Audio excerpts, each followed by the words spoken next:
Tionghoa sudah ribuan tahun berada di Nusantara. Tahun 907, I Ching adalah seorang biksu Buddha Tionghoa yang berkelana lewat laut ke Nusantara atau Sriwijaya dan India. Menurut catatan pendeta I Ching, tahun 907, masa kerajaan Airlangga, sudah ditemukan koloni orang Tionghoa di Tuban, Gresik, Jepara, Lasem, dan Banten. Cheng Ho pada abad ke-15 pada dinasti Ming tahun 1407, Laksamana Cheng Ho berlayar ke Nusantara, lalu mendarat di Sambas dan Palembang untuk menumpas bajak laut, lalu membentuk koloni Tionghoa Muslim di Sambas dan Palembang.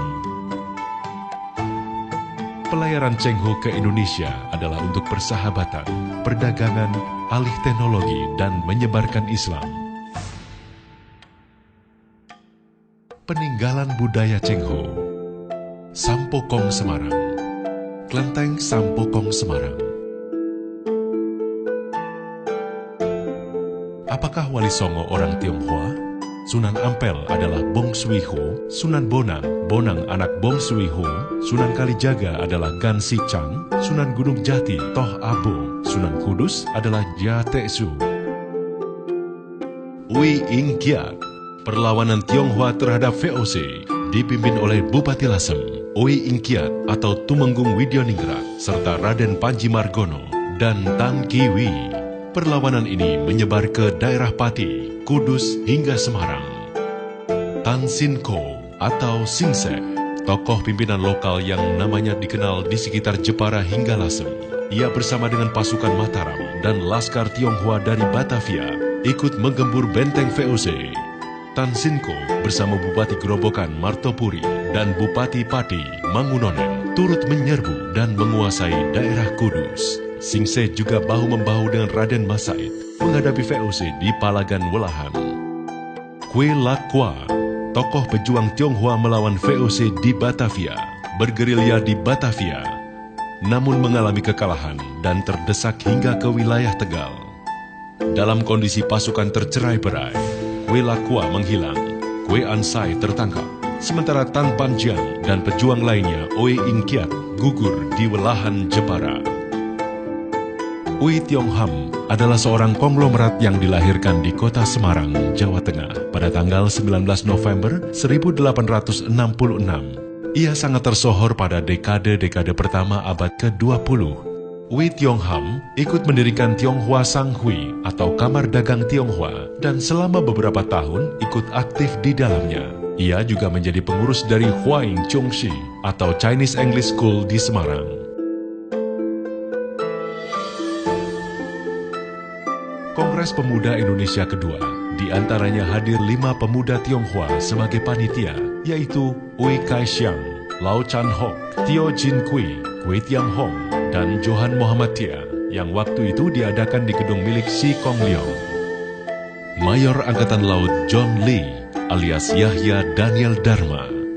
Laskar Pemuda Tionghoa, alumnus Sekolah Tionghoa Tegal, giat memberikan kursus anti-kolonialisme pada pemuda Tionghoa dan mendorong pengibaran bendera merah putih, berperan penting dalam melucuti bala tentara Jepang di Pemalang.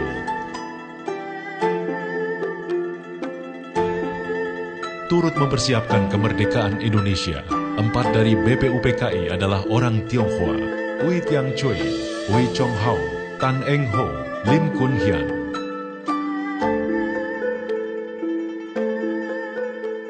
Dr. Andes Yap Chuan Bing adalah salah satu anggota dari PPKI yang mensyahkan pengangkatan Soekarno sebagai presiden dan Hatta sebagai wakilnya, serta mensyahkan Undang-Undang Dasar 1945 sebagai konstitusi baru negara Indonesia.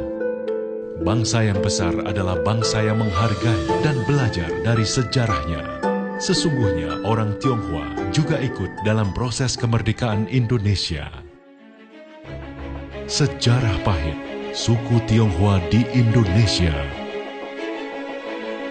Kerusuhan Batavia, Oktober 1970.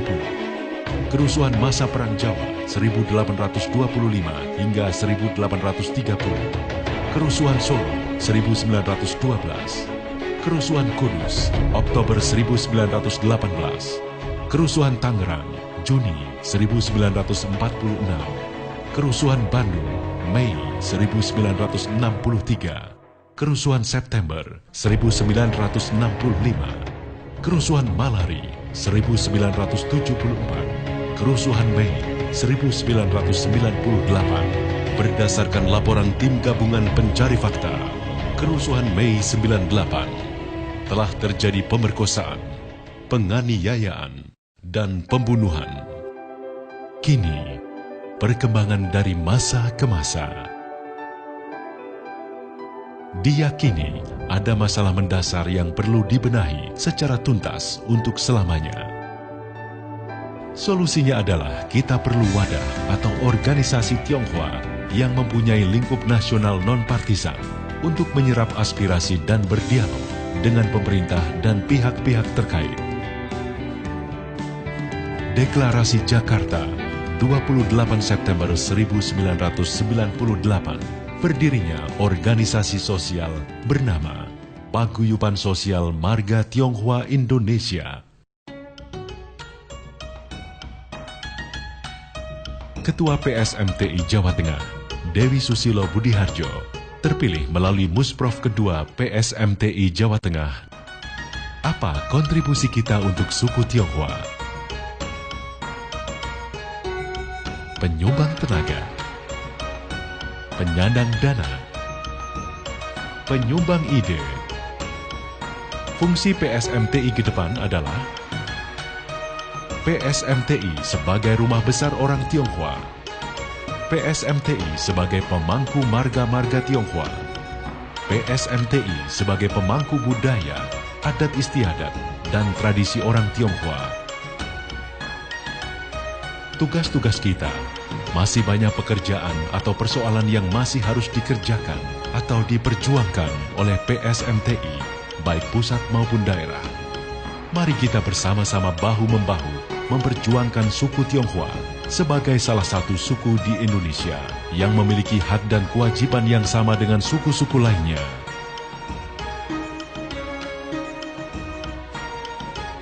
Kita bangga sebagai bangsa Indonesia, suku Tionghoa.